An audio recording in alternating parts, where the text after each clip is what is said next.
What's up, beautiful people? This is your boy Ed from Team Elite Savij, and today I'm going to be profiling my Mekk-Knight Invoked deck. I've been playing this deck all year. It's on one of my top 5 favorite decks of the year.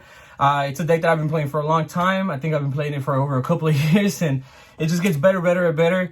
I think that it's a deck that really doesn't care about anything that has to do with like calamities or whatnot. You can just slap a bunch of Mekk-Knights on field and then be like, all right, can't kill me.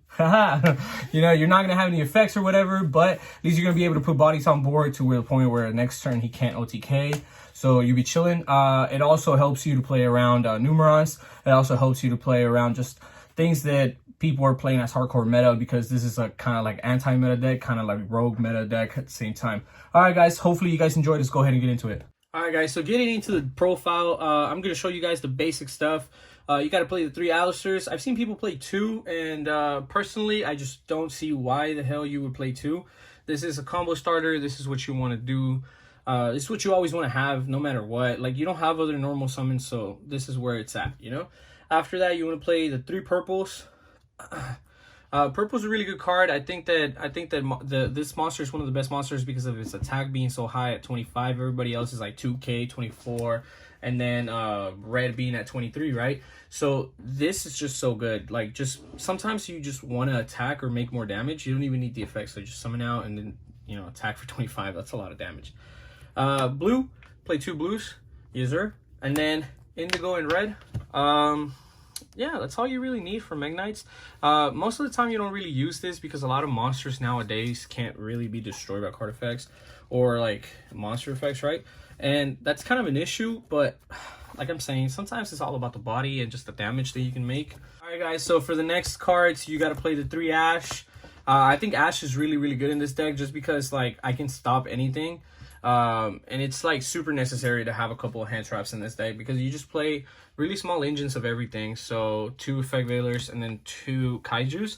Kaijus just to get over like really unnecessary threats, like having Dragoon on field is just like, I'm done with your shit. Or like I've actually had opponents where they go calamities and then I go main face and they go nothing, and I'm like, all right, fucking take this kaiju to the face, my guy. And that actually happens a lot. Like, it's funny. Like, a lot of people don't expect for you to like do much, so it's just like, okay, kaiju. Next thing, I do play the Dragoon package. I think the Dragoon is too good. A lot of people had been sleeping on Dragoon, and I just want to start saying that I've been playing Dragoon for the longest. Meltdowns. I was about to forget the name of this card because it's in German. La Mina Mística, which is Mystic Mind. You guys already know. Invocations. So okay, the reasons why we do this, and hold on, of course you gotta have that 1 terraforming, right? So the reasons why you play this is because you want to see meltdown as much as possible, even terraforming, so that's 4 meltdowns. Mystic Mind, you kind of want to unlock your opponents out sometimes, so even though if they know that you're playing like meltdown or whatever, you activate, they're not gonna ash this because they're not stupid, or unless they do. Then if they don't ash this, you're just gonna add Mystic Mind and they're gonna have to negate Mystic Mind. And that's just another way to like negate, like bring out your baits. 3 invocations, because invocation is just the card that you want to see the most. Opening invocation up is going to be so valuable for you because sometimes you're going to go normal summon Alistair effect and they're going to go Ash. You'll be like, okay, or Imperm, and you're just going to have it in hand. That's going to be too busted. It actually happens to me a lot. Book of the Law. A lot of people don't play Book of the Law. I think the Book of the Law is actually really good, and people should actually play it. So consider it, guys. Red Eyes Fusion, too good because you want to play 2. Because in case they Verde you 1 turn, and then they just they're not gonna get rid of your Verde sometimes unless they attack into it, or like maybe you open one of these up and they ash it, and then you make Verde. Yay! On another turn, right? Of course, that happens. After that, you play Instant Fusion because Instant Fusion is good, and then Mind Control because you want to take and you want to take. You go Thousand Eyes, and then link away Thousand Eyes, and then you make the link one, and then you take with that one too. That happens. Or you go Kaiju, and then you summon it right there, and then you go Thousand Eyes, and you take, and then you just summon out here, and maybe they have another monster there, and you take again. So you take like 3 times. You get rid of 3 targets. Mind Control is too good. Oof.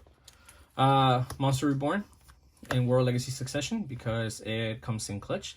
Sometimes being able to summon out to a link zone that a monster points to, then you're chilling. Callby, because Callby is a really good card, and I definitely see why it got hit, but I don't see why it got hit. Oh wow, 2 and 3.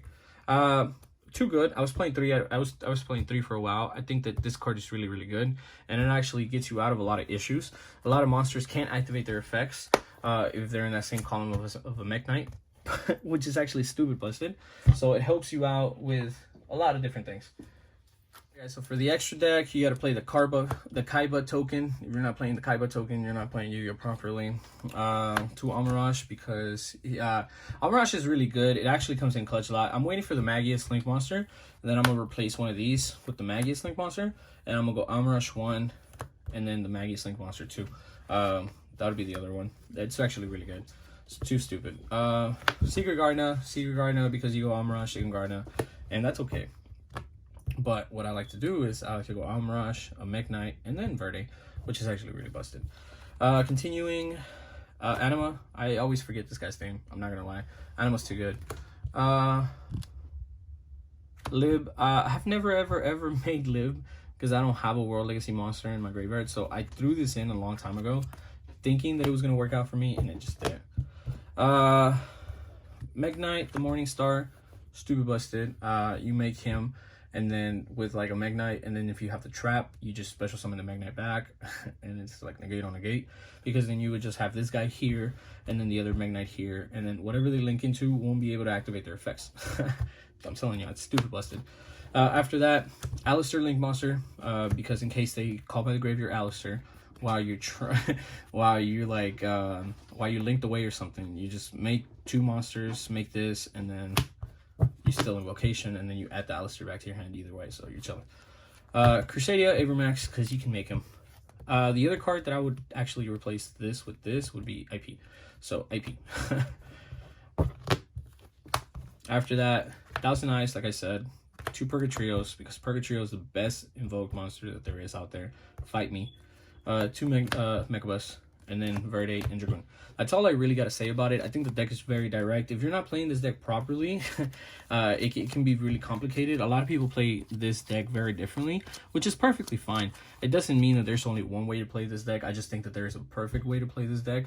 It gets really tricky. It gets really it's really important on how you play and what you play first, because then you have other stuff like in your side deck, like another Mystic Mine, and then like I also play like Lava Golems. I play like Artifact Package, which is really good, and it just stops your opponent, because like let's say they make you go first, and you know they're gonna make you go first because they think that you have a bad deck. You even just opening one of these up, you just set it, and then you make your board. You can make Dragoon, Megabot, and Verde all in one turn. This because your opponent sucks. This because your opponent sucks, and this because your opponent sucks. That's all I have to say. I think that there's a lot of decks out there that are really good right now, and they have like really high potentials. So you just got to be smart on how you're going to play this deck and how you're going to play against your opponent, because it's not just like, oh, okay, I have good cards. No, it's not just that. It's just you got to be very strategic on how you play against your opponent. But guys, this was Ed from Savij. Hopefully you guys enjoyed. Stick around for the next couple of videos. I will be finishing a couple of deck profiles before the year ends. So see you guys on the next one. Bye.